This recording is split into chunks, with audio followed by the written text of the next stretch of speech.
Hi guys, and welcome to another Laravel tutorial. Today I'm going to be showing you 10 blade directives in Laravel 8 that you're probably not using but could be to clean up your code, or maybe it's just a feature you didn't know existed.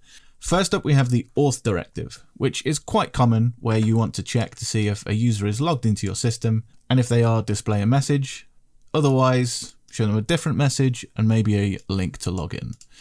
So if we have a look at this in browser, you can see here I'm not logged into this system, but I can click login. And if we go back to the auth example, you are logged in.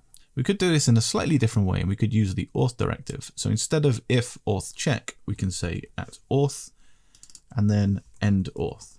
So this will actually do exactly the same thing. It's just a little bit cleaner for you to put in your code. And in fact, you also have the opposite to this. So we could use at guest in order to display a message to guests only. So there you can see a message to guests only, and if I log in, you're logged in, you're logged in. Just cleans things up a little bit and is a bit more readable as well. Next we have the include if directive. If we take this example here, we're including a button from the includes directory, but that file doesn't actually exist. So if we go to this example in browser, we get an error saying that the template doesn't exist. Now in a real application, you might have a situation where you want to include another view dynamically based on data in your database or from another source, which is where the include if directive comes in really useful. We could just add if to the end of the include there, and now we get rid of the error. Whereas the other way to do this, you might have to put a conditional in here saying if the template exists or not, which gets a little bit messy. So next up, we have an include when directive. Now, if you take this example, we're looping through all of the users in our database. And if the username is coding with Steph, we include our button from before. And now in browser, we can see that underneath the coding with the Steph user, we get the button that we've asked for. John Smith doesn't. We could, however, do this in a slightly different way, where we take this check in the conditional, remove the conditional altogether, and use the include when directive, and enter our username check as the first parameter and the template we want as the second. If we refresh here, as you can see, that's still working as we expect. So again, just a little bit cleaner, takes out a couple of lines of code, and is a little bit more readable as well. Next, we have a for else directive. You might have a lot of situations like the one here, where you have a loop. Here we're looping through all of the users in our database again, but we want to check if there isn't any users, so the else part of this conditional, then we want to display a message on screen. This could be useful when you're doing a search, for example. If there's no users found, we want to display a message on screen. So we can have a look at this in browser here. We're getting the users list. But say we didn't have any users, let's just check for that. So just here in our controller, I'm going to say where the ID is greater than 5, for example. So this could be where it's actually doing that search, maybe a keyword check. So here we know this is going to come back with no results, so we can test that our logic, displays there are no users for your query. Now there is a blade directive that makes this a little bit easier for us, and that is for else. So instead of for each here, we can say for else and end for else. And then we can use an empty condition here to enter our message in the case that the results are empty. And now we can remove all of this conditional, clean up our code a little bit more readable. We know we're doing a loop, and if the results are empty, it's displaying this message. So now in our browser, we can check that that still works. And if we go back into our controller and put this back to all users, we see the list of all users. So next we have an each directive. Again, we have an example here where we're displaying a list of users. Now this HTML inside the for each. Could be something that's common across different sections of your application, or it might actually be quite lengthy, so it might make sense to separate that out into its own template. So let's do that. We'll create a new Blade template here and call it user.blade.php. And then we can take our HTML here, put that in there, and we'll replace this with an includes .user. So if we check this in browser, as you can see, it's still working, but we're pulling in the HTML from a separate Blade template. Now we can actually clean this up a little bit further using the each directive. So just here, if we can say we want to use the includes user template, and then as a second parameter, pass through our users. And then as a third parameter, we enter what we want our variable to be called for each iteration through the loop. And now we can actually remove this. And from that one line of code, it's going to do exactly the same thing. Next, we have push and stack.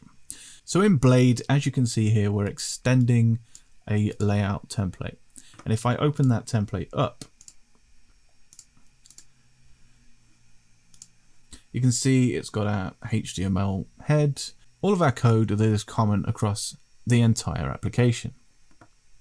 But there may be situations where we want to include, say, more scripts into the head of the HTML, but we only want to do it on one page. And one way we can do that is to use the push and stack directives. So in our layout, we would include a stack directive, and we could call it scripts. So now in our example template here, we could say push to the scripts.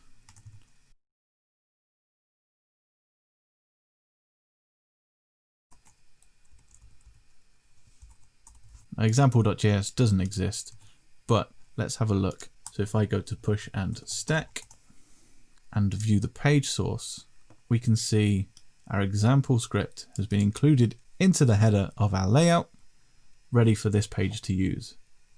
But if I go back to one of our other examples and view source there, nothing's included. So that's just a nice easy way for you to inject some code back into your layout that's not required on every page of your application. Next, the Json Directive. Now this one is actually fairly self-explanatory. So we have our users collection here, and say we wanted to JSON encode that, we can do so just like that. Now most often this will be used in situations where you're working with Vue or another JavaScript framework. You want to pass through a collection of data as a parameter, for example.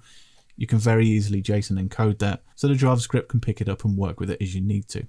So the next one we have is the Verbatim Directive. Now this one also comes in useful when you're using a lot of JavaScript.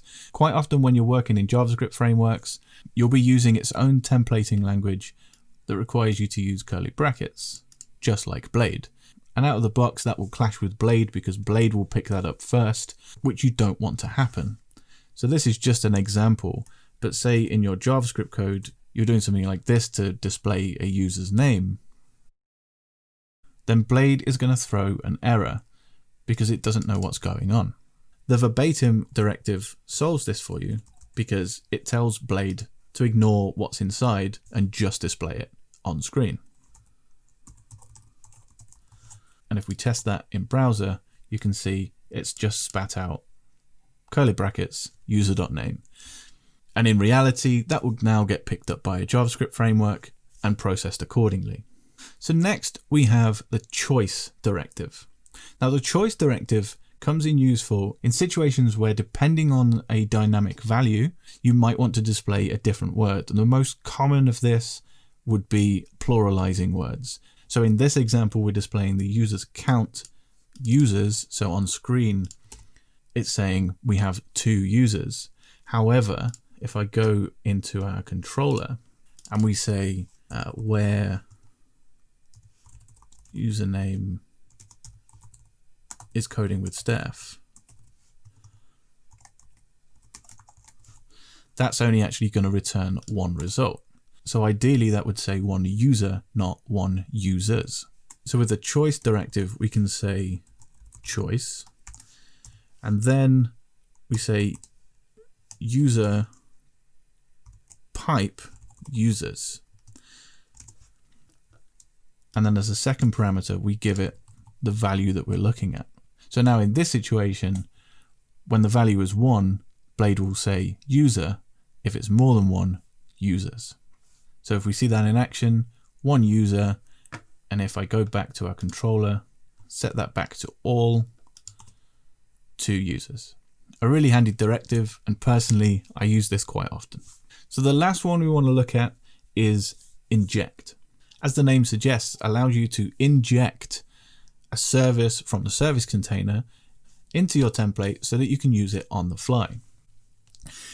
So here as an example, we have again our for each displaying users. So just to show you how inject can work, I've created a repository here called user repository.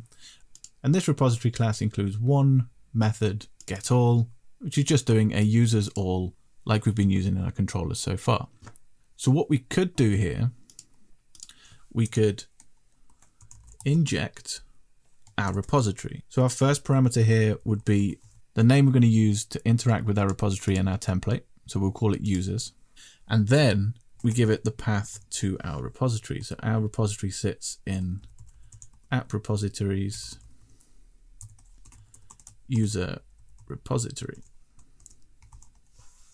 So then we could here say get all, and that should continue to display the list of all of our users. So now instead of using this in our controller, which I can remove now, it's pulling the users from our repository rather than our controller.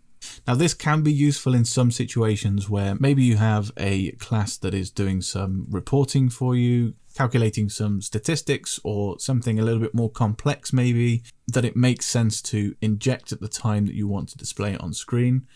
That's where this comes in really useful.